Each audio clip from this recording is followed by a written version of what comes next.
안녕하십니까. 개념이 잡히는 일반 물리학입니다. 자, 이 시간에는 이제 38장 광자와 물질파에 대해서 공부를 하도록 하겠습니다. 이제 광자하고 물질파 요 38장은 양자역학의 이제 거의 시작 단계의 개념을 소개한다. 그래서 그 양자와의 개념을 소개하게 되고요. 그리고 여러분들이 요 38장을 공부하면서 까먹지 말아야 될 것은 빛이 파동으로 생각했는데 알고 보니까 빛이 알갱이더라. 예, 입자의 성질을 갖고 있더라. 부딪히더라 하는 것. 그래서 빛의 고등학교 책에서는 이중성이라는 얘기를 하죠. 그죠? 빛이 파동이냐 입자냐. 예, 그런 거. 그러니까 파동이냐 입자냐의 문제가 아니라 파동으로서도 기술이 되고 입자로도 기술이 된다 하는 건데요. 그래 이제 빛의 이중성에 관한 주제가 있고, 그 빛이 이중성이면 그 입자로 알고 있는 어떤 물질들도 파동성이 있지 않느냐, 대칭적으로. 그래서 그렇게 이제 소개되는 것이 물질파가 되겠어요. 그래서 이 이중성의 문제, 파동성과 그 입자성, 그 두 가지를 잘 구분하고 해석할 수 있는 그런 내용을 공부하면 되고요. 그리고 그 과정에서 양자역학의 기본 아이디어를 이제 배우게 되고, 그러면서 이 빛에 대해서는 그 확률파로 해석할 수가 있어요. 이 빛에 대해서 확률적인 개념을 잘 이해를 하면은, 그러면 이제 물질파가 갖고 있는 파동의 의미를 우리가 확률적으로 우리가 이해할 수 있어요. 그래서 이 38장이 끝나면 여러분이 잘 머릿속에 정리해야 될 것이 그 이중성에 관한 것, 그 다음에 물질파의 확률에 관한 것, 그 다음에 양자와 이 세 가지 개념을 잘 이해를 해야 되는 챕터입니다. 자, 그래서 내용을 보면은 그 이제 첫 번째 광자를 소개하는데요. 광자. 예, 광자는 빛의 양자예요. 빛이 그 양자화된 덩어리. 예, 그게 이제 광자인데, 그 옛날에는 빛알로 번역하기도 했어요. 우리말로, 순 우리말로 해서 빛알 그렇게 됐는데, 그 전에 이제 쓰던 용어가 광자, 그 다음에 광양자 그렇게도 표현을 합니다. 그래서 영어로는 이제 포톤이 되는 건데요. 요 양자, 빛의 양자화가 이제 광자로 우리가 기술을 하는 건데, 그러면 그 양자화라는 게 뭐냐? 예, 퀀타이즈드. 예. 그 양자화라는 것이 뭐냐? 그것은 그 덩어리졌다는 얘기죠. 양자, 덩어리. 양으로 이제 띄엄띄엄 덩어리졌다는 건데, 가장 기본적인 것이 그 어떤 물리량을 측정했는데 그 물리량이 연속이 아니다, 불연속이다 하는 거예요. 불연속적인 값을 갖는다. 그러니까 이미 어떤 실수값을 가질 수 있으면 전부 다 연속이 되는 거죠. 그죠? 예, 그런데 모든 실수가 다 가능한 게 아니라 그 중에 띄엄띄엄 떨어진 값만 가능하다. 그러니까 불연속의 값을 갖는 것이고요. 그런 불연속을 우리가 표시하는 수학이 뭐가 있냐면 정수 있죠. 정수. 그래서 그 정수 자체가 불연속이 되는데, 그렇다고 해서 양자화된 물리량이 꼭 정수로만 표시된다는 것은 아니에요. 그래서 양자화된다는 것은 어떤 기본값이 있어요. 기본값. 가장 작은 알갱이 값이 있겠죠. 그것은 임의의 실수 중에 어떤 값이어도 상관이 없어요. 예를 들면 전하량의 기본 전하 있죠. 전자 하나가 갖고 있는 전하량, 그건 1.6 곱하기 10^-19제곱이 되는데, 그 값 자체는 실수 중에 어떤 하나의 값이죠. 근데 그러한 그 기본 값에 이어서 계속 연속적인 값이 가능한 게 아니라 그러한 기본 값에 딱 정수배만 가능하다 하는 것이 이제 양자화됐다. 그렇게 이해하면 되는 겁니다. 그래서 대표적으로 이미 여러분이 알고 있는 것이 전하가 양자화되어 있다. 그래서 Q는 그 1.6 곱하기 10^-19 쿨롱인 2로 표시되는 거죠. 요 2라는 것에 정수를 곱한 것으로 표현되는 거죠. 정수 이제 플러스 마이너스 1, 2, 3, 4 그렇게 나가는. 예, 요것이 이제 이런 식으로 표현되는 것이 양자화예요. 그러니까 요 Q 자체는 정수일 필요는 없는 겁니다. 예, 정수 배로 표시된다는 거죠. 예, 그리고 불연속이다, 정수배다 하는 것을 기억을 하면 되고요. 그럴 때 이제 이렇게 양자화된 물리량의 가장 기본되는 값이 있죠. 기본량. 그거 덩어리들을 양자라고 표현을 하는 겁니다. 그래서 양자역학. 예, 바로 그 양자가 되는데, 그러면 이제 빛의 경우는 빛이 양자화됐다. 예, 그래서 빛의 어떤 그 성질을 나타내는 물리량이 연속이 아니라 불연속이 되는 거고, 가장 기본적인 값으로 표시되면서 정수배로 표시되더라 하는 거죠. 그럴 때 그 기본되는 것을 양자라고 그랬는데, 빛의 경우는 그것을 광자다 그렇게 이름을 붙인 겁니다. 그래서 포톤. 그러니까 영어로는 뒤에 이제 ON이 붙으면은 알갱이 그런 의미를 많이 씁니다. 일렉트론, 포톤, 프로톤 뭐 그런 식으로. 자, 그래서 요 빛의 양자화는 아인슈타인이 제안을 했는데요. 그 전자기파, 우리가 이제 맥스웰 전자기파에서 파동으로 나가는 그런 빛이 양자화되어 있다라고 아인슈타인이 그 제안을 했는데, 이때 아인슈타인이 빛이 파동에서 양자화된 알갱이다라고 했을 때, 이 빛이 입자냐 파동이냐에 대한 것은 그 뉴턴 시대부터 계속 논쟁이 되어 왔었던 거죠. 그러니까 뉴턴은 빛이 알갱이를 갖고 있는, 질량을 갖고 있는, 그러니까 알갱이를 갖고 있는 게 아니라 질량을 갖고 있는 알갱이다.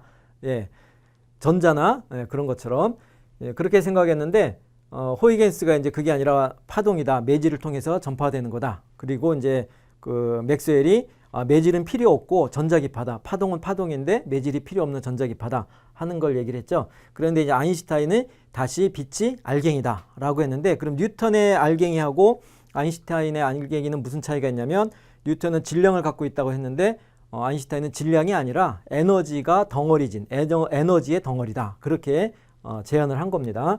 그래서 광자는 포톤의 그러니까 광자가 에너지가 덩어리진, 빛이 흘러가면은 에너지가 흘러가는 건데, 그게 연속적으로 줄줄 이렇게 흘러가듯이 빛이 에너지가 지나가는 게 아니라 에너지 자체가 덩어리져 가지고 알갱이가 부딪히듯이 그 에너지의 덩어리들이 부딪힌다, 그렇게 제안을 한 겁니다. 그래서 광자 하나가 갖는 에너지를 그 HF라는 형태로 정의를 했어요. 이거 이제 플랑크가 사실 이걸 처음에 했는데, 이제 플랑크는 제대로 해석이 안 된 거고, 아인슈타인이 이렇게 그 광자 하나의 에너지를 정의를 하고, 예, 그러면 이제 그 우리가 빛을 쏴가지고 빛이 전달해주는 전체 에너지가 있겠죠. 그 전체 에너지를 진동수 F에 이제 플랑크 상수 H를 곱한 요것이 광자 알갱이 하나의 에너지인데, 그럼 그것이 하나만 오면은 광자 하나가 온 거지만은 실제 이제 빛을 쪼이게 되면 그 빛이 흐르게 되는 거죠. 그러니까 그럴 때는 그 광자가 계속 연속적으로 와서 흘러가는 광자의 흐름이 되는 거죠. 단어가 얼핏 생각이 안 나네요. 빔인데 빔, 광자의 빔. 그것이 들어와서 전체 에너지를 전달해 준다 그러면, 이제 만약에 진동수가 하나인 단색광이 들어온다라고 했을 때, 그 빛의 진동수에 의해서 결정이 되는 광자의 에너지 하나는 HF로 결정이 되는데, 그게 얼마나 많이 들어오느냐가 전체 에너지하고 관계가 되는 거죠. 그래서 광자의 숫자로 곱해준 것이 전체 에너지에 해당하는 거고, 요 에너지를 우리가 이제 빛의 경우는 세기로서 우리가 계산을 하는 거죠. 그럼 이제 빛의 세기는 시간당 면적당 그 들어온 에너지가 되는데, 그죠? 이때 요 에너지가 토탈 에너지가 되는 거예요. 그래서 이제 파동적으로는 요 세기를 측정해서 빛이 뭐 밝다, 많이 들어온다, 적게 들어온다, 그런 얘기를 할 수 있는데, 그것을 이 아인슈타인의 광자론에서 에너지가 이렇게 그 양자화됐다라고 하면은 이런 식으로 시간당 면적당 들어오는 개수의 HF, 단색광일 때, 예, 그렇게 되는 거죠. 그래서 그 파동일 때는 에너지 자체가 대상인데, 시간당 면적당, 그러니까 요 식으로 표시하면은 그 시간당 에너지가 일률이죠. 출력. 그러니까 면적당 일률에 해당하는 그런 값으로 표시가 됐었는데, 이걸 이제 광자 개념으로 들어가면은 시간당 면적당 광자가 몇 개나 들어오느냐. 예. 그래서 요 시간당 들어오는 광자의 수, 그것이 에너지의 그 세기에 대응하는 그런 값을 결정해 준다 하는 겁니다. 예. 그래서 이 HF가 빛 전체의 에너지가 아니라 빛 전체 에너지를 잘게 쪼갠 가장 기본이 되는 덩어리, 광자 덩어리의 에너지가 HF로 표시된다 하는 것을 기억을 해야 됩니다. 그리고 전체 에너지는 이제 광자의 수를 곱해야 된다는 거죠. 자, 그래서 이제 플랑크 상수, 요거는 앞으로 자주 등장하게 될 거예요. 요 H 플랑크 상수가 등장하면, 이거는 지금 양자역학의 영역이구나. 예, 그렇게 돼요. 가장 기본적인 상수가 됩니다. 자, 플랑크는 이제 그 흑체 복사 이론을 해석을 하면서 이제 그 곡선을 얻어내면서 이 에너지의 덩어리만 우리가 생각을 했는데, 플랑크는. 그런데 이제 아인슈타인은 운동량까지 정의를 했어요. 요건 이제 운동량은 사실은 아인슈타인이 그냥 꿈속에서 딱 계시를 받아가지고 정의한 게 아니고, 그 전에 맥스웰도 그 전자기파가 에너지를 전달하니까 에너지를 전달하면서 운동량도 전달한다 라고 해서 파동이지만 운동량 전달에 대한 얘기를 앞에서 공부한 적 있죠. 복사합에 대해서.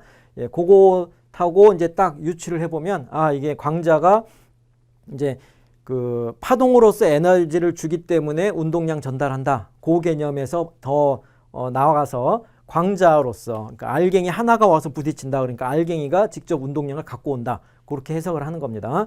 그래서 아인슈타인이 제안한 광자의 운동량은 이렇게 표시가 돼요. C분의 E. 이제 이건 빛의 속도가 되는 거고, 그렇게 되는데, 그 이제 요 에너지가 포톤 하나의 에너지 덩어리죠. 그러니까 이건 광자니까 포톤. 그래서 이걸 HF를 집어넣으면은 빛하고 그 F 람다가 C의 관계가 있으니까 이런 관계를 집어넣어서 파장하고 플랑크 상수로 표시할 수가 있어요. 그죠? 그래서 그 아인슈타인이 제안한 요 HF라는 에너지하고 포톤의 관계, 요 포톤의 관계, 요 관계식이 이제 그때 쓰임새가 다 다르니까 C분의 E로도 표시할 수 있어야 되고 람다분의 H로도 표시할 수 있어야 되고, 그 다음에 이제 그렇죠? 람다분의 H면은 C분의 HF도 표시할 수 있어야 되는 거죠. 요 세 가지 표현을 여러분이 잘 활용할 수 있어야 됩니다. 요거를 암기를 해야 되는데요. 요 암기를 하는 그 요령 중에 하나가 앞에서 우리가 상대성 이론에서 그 상대론적인 전체 에너지하고 운동량하고 정지 질량에 관한 관계식을 앞에서 우리가 배웠죠. 그런데 요것을 이제 이 광자에 대해서 적용을 해보면 광자의 경우는 요 정지 질량이 0이에요. 그러니까 이제 광자니까 알갱이처럼 우리가 해석은 했는데 그게 멈춰버리면 사실은 없는 거예요. 정지 질량이 0이고 에너지가 흡수되는 겁니다.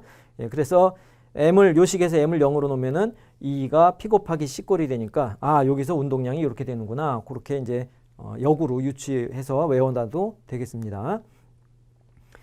자, 그래서 광자를 이제 아인슈타인이 에너지하고 운동량 두 가지 광자에 대한 물리량을 정의를 했고요. 예.